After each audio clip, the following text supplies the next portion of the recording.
Hi everyone and welcome back to Zero Forma Builds. We are taking a look at Loki because I thought, you know what, there is one build that everybody uses and one that doesn't seem so much usage, I guess, from newer players. So yeah, let's jump right into it. The first build is just his Invis build. That's pretty standard.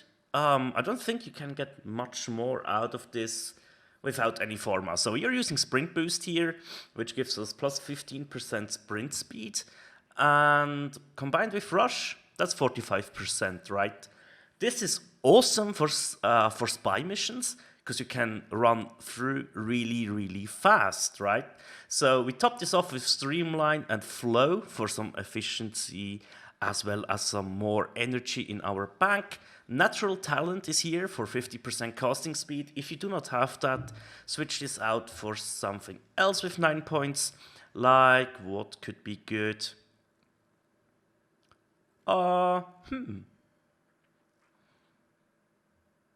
Stretch could be good, actually, for your teleportation because our range is butchered. So yeah.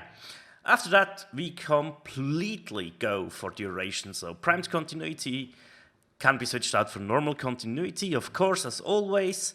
Narrow-minded, this is on max rank. I have another narrow-minded on rank 8, so that could be the way to go. Constitution, Augur Message, gives you even more duration. So, our 2 lasts for 36.72 seconds, which is absolutely awesome. I'm using a Grand Prime here for no apparent reason. So we have our 20 butchers from last time. Let's take them down to level 50, simulate them, and we press R2. We're completely invisible, and we can just go absolutely berserk on those guys. They know what's up, but they get destroyed as well, which is awesome. Perfect. Are there any more? No. I guess we got everybody, which is quite good. And as you can see, we still have like 7 seconds left on our invis, which is awesome. Your other abilities are kind of butchered.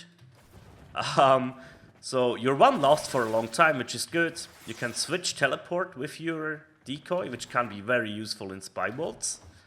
But the range, yeah, is a bit very low on that.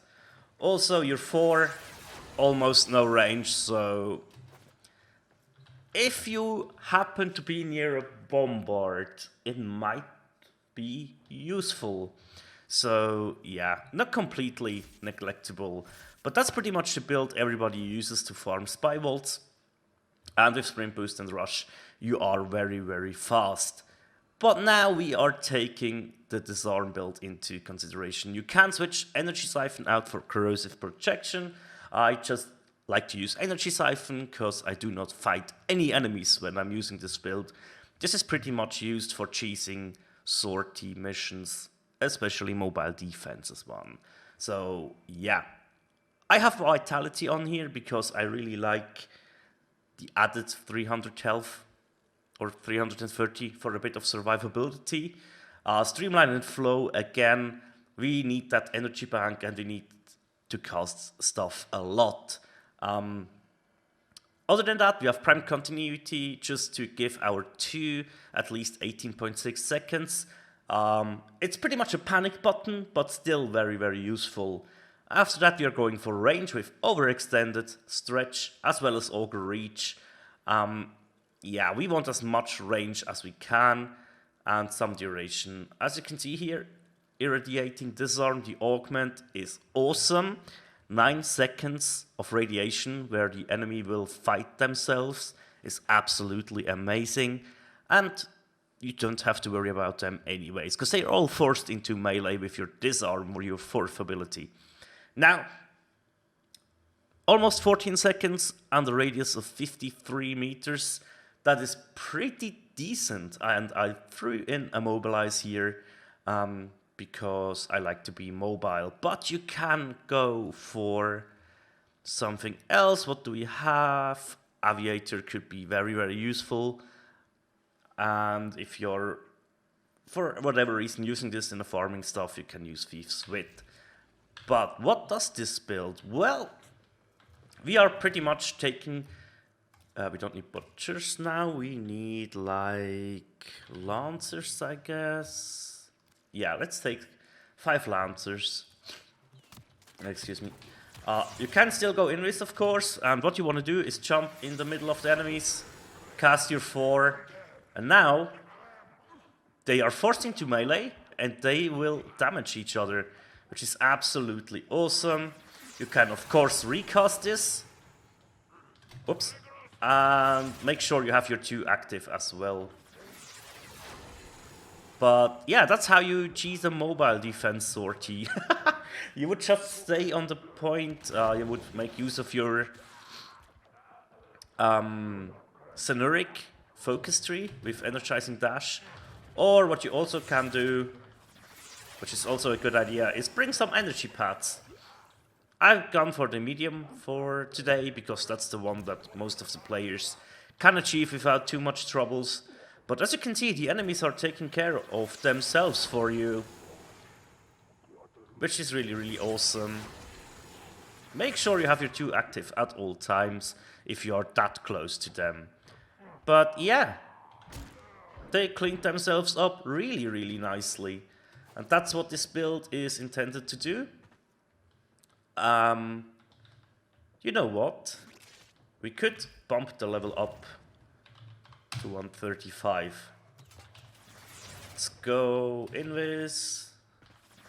Cast our 4. And these guys will go to 10. Which is absolutely insane if you think about it. Those are level 135 enemies that will shred you. Don't get me wrong, as you saw there. As soon as they turn the attention to you, go invis, cast your Radiating Disarm again. Because they will light you up pretty quickly. And you don't have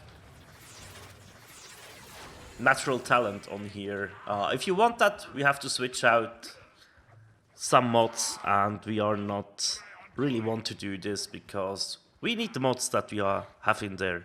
But as you can see, they were cleaning themselves up really, really nicely as before, and that's pretty much one of the best builds for Loki, especially without any Forma investment.